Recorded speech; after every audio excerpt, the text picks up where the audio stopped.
নমস্কার। মহাভারত কিছু তথ্যের পরের অংশে আজকে আমরা আসছি। আমরা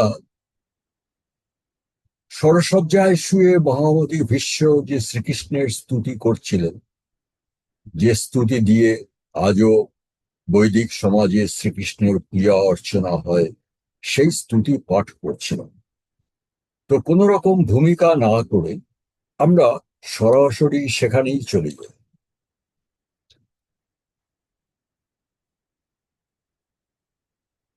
শ্রীকৃষ্ণের স্তুতি করতে গিয়ে মহামতি ভীষ্ম বলছেন, यः सुपर्णा यजुः नाम छन्दगात्रो त्रिवितिशीरा रथन्तरं बृहत्साम तस्मै स्तोत्रात्मने नमः।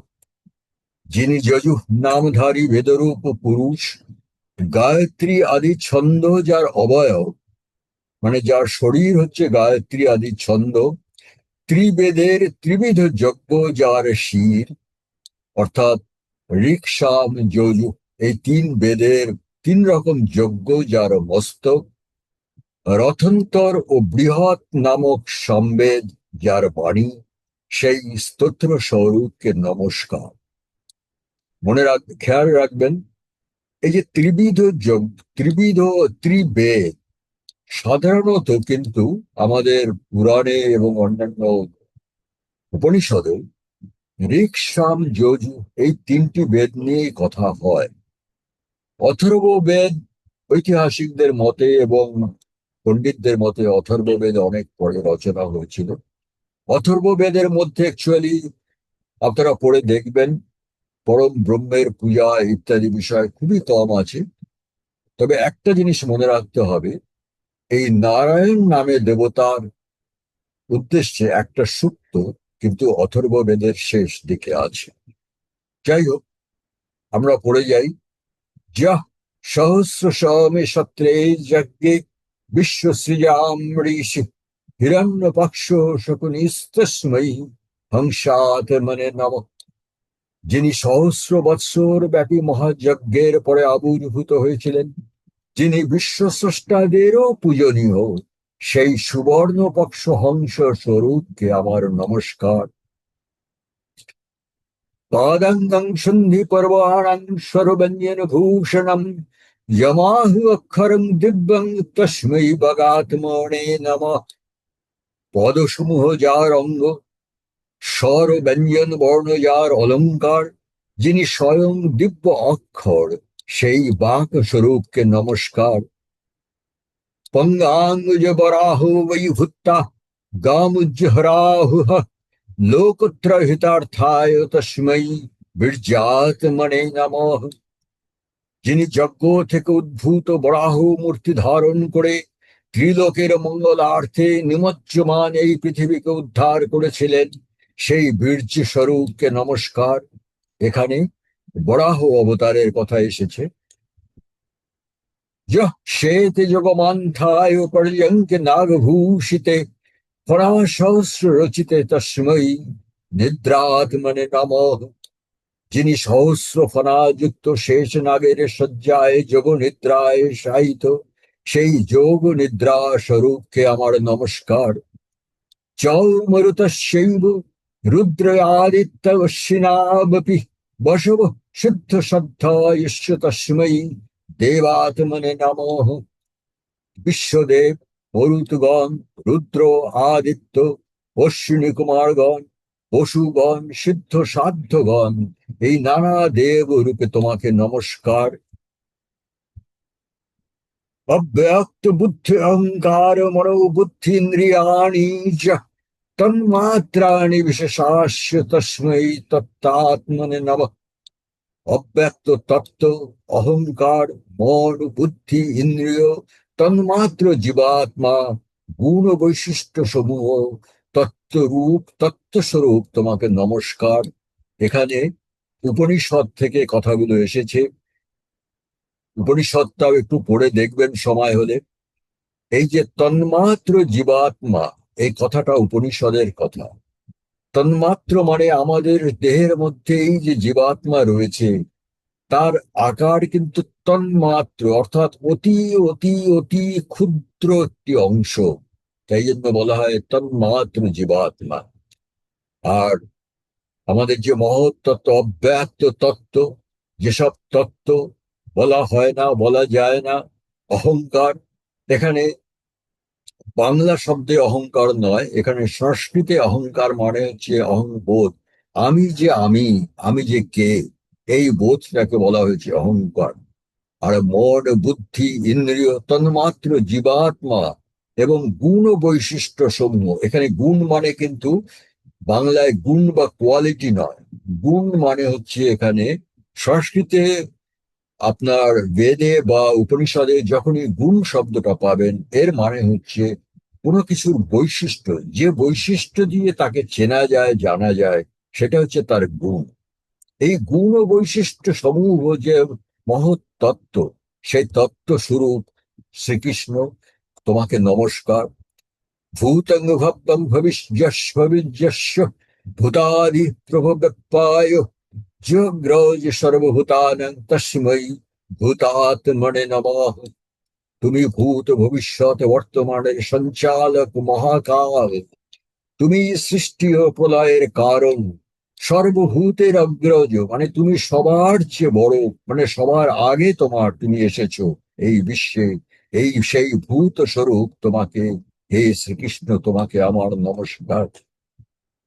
যং হি সূক্ষ্মাং বিচিন্নন্তি পরিষক্ষবিদ জনা, সূক্ষাৎ সূক্ষ্মং চ যদ ব্রহ্ম তস্मै ব্রহ্মা সূক্ষাৎ মনে নমঃ।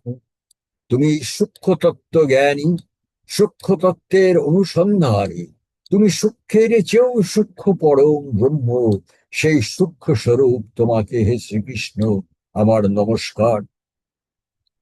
মৎস্যভুক্তা বিরিঞ্চায় যেন বেদা সমাহৃতা রসাতলুগত শীঘ্রং তস্मै মৎস্যাত্মনে নমঃ। মৎস্য অবতার রূপে তুমি ব্রহ্মার জন্য রসাতল থেকে বেদ উদ্ধার করে এনেছিলে, সেই মৎস্য স্বরূপ তোমাকে নমস্কার। মন্দরাধৃতে যেন প্রাপ্তে হেমৃত মন্থনে অতিকর্কশ দেহায় তস্मै কুর্মাত্মনে নমঃ। অমৃতের সন্ধানে সমুদ্র মন্থনের কালে তুমি কূর্ম রূপে, অর্থাৎ কূর্ম অবতারের কথা হচ্ছে এখানে, তুমি কূর্ম রূপে নিজের কঠিন দেহে মন্দার পর্বতকে ধারণ করেছিলে, সেই কূর্ম স্বরূপ তোমাকে আমার নমস্কার। এখানে আপনারা সমুদ্র মন্থনের গল্প হয়তো নিশ্চয়ই মনে আছে আপনাদের।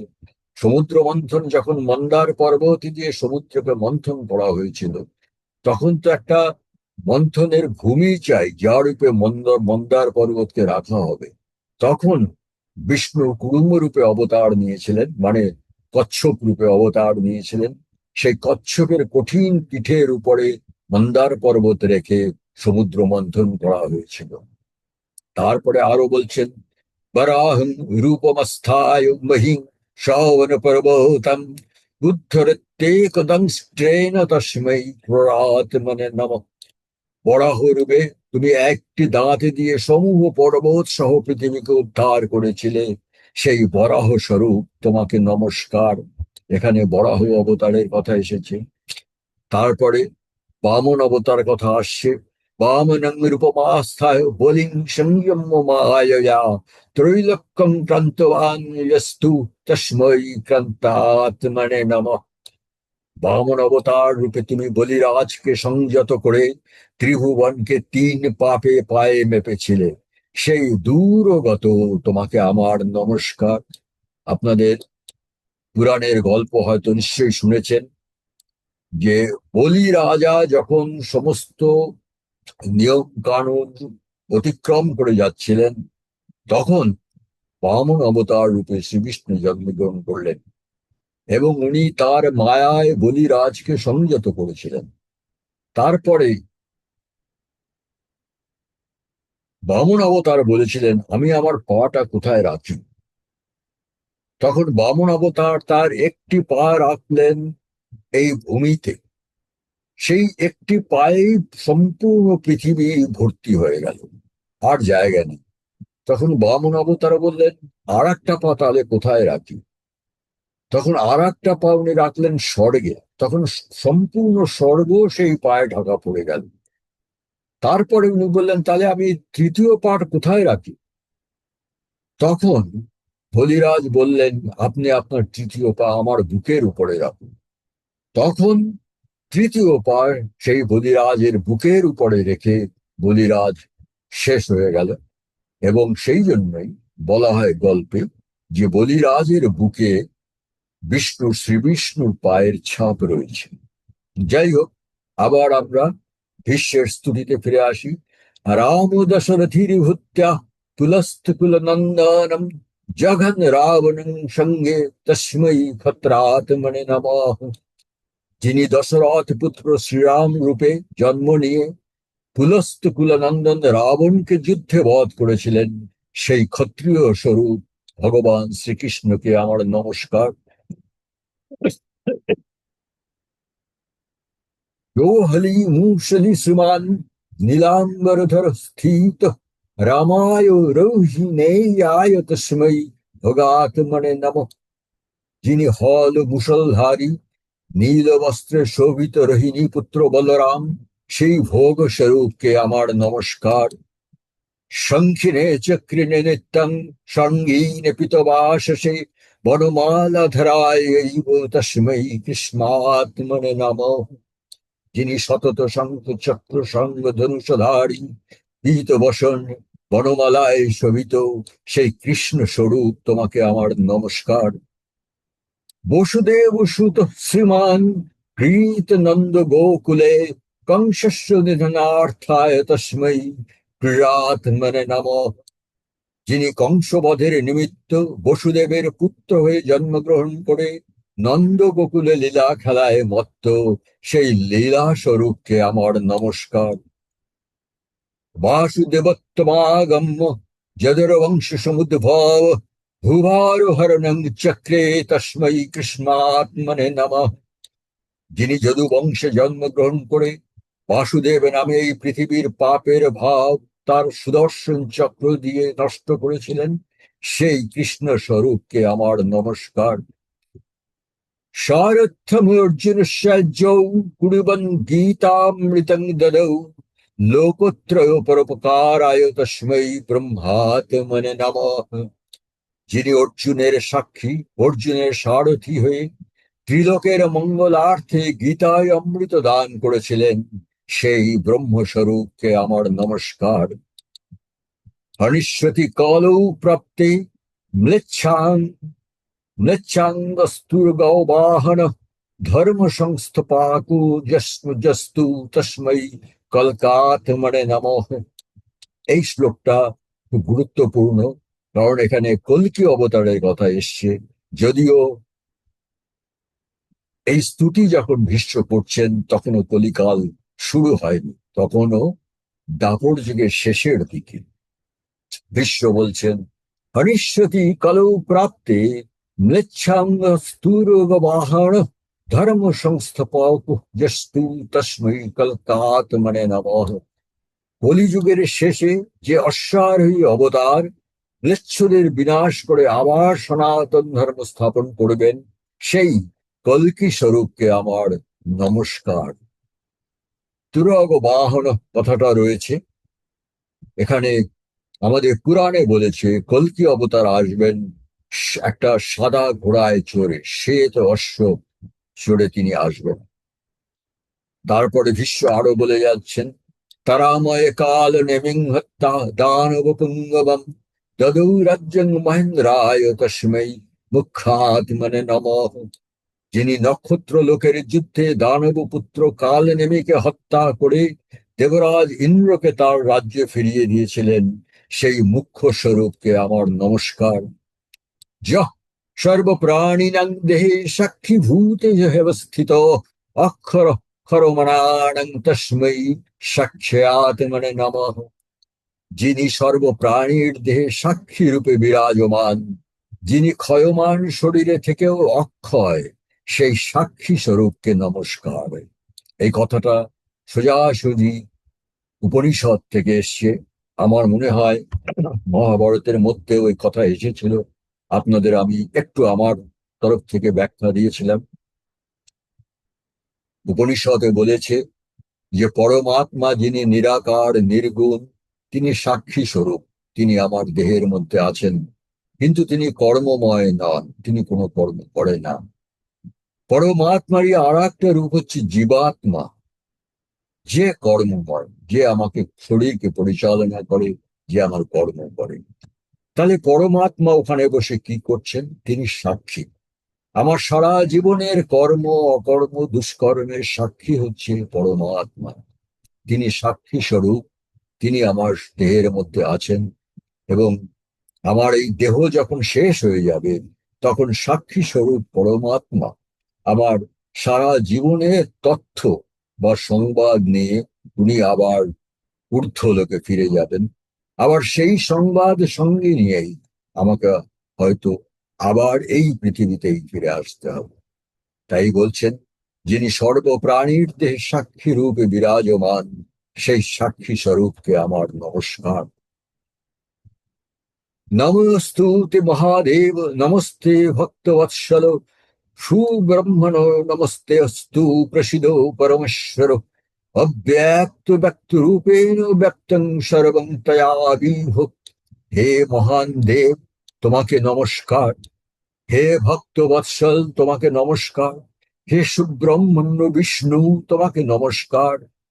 ব্যক্ত বা অব্যক্ত রূপে তুমি বিশ্বের সর্বত্র বিরাজমান।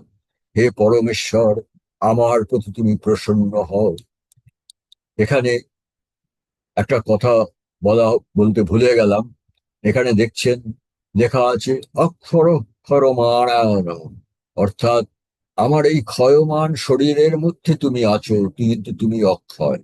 এখানে আপনারা প্রায় সবাই গীতা পাঠ করেন।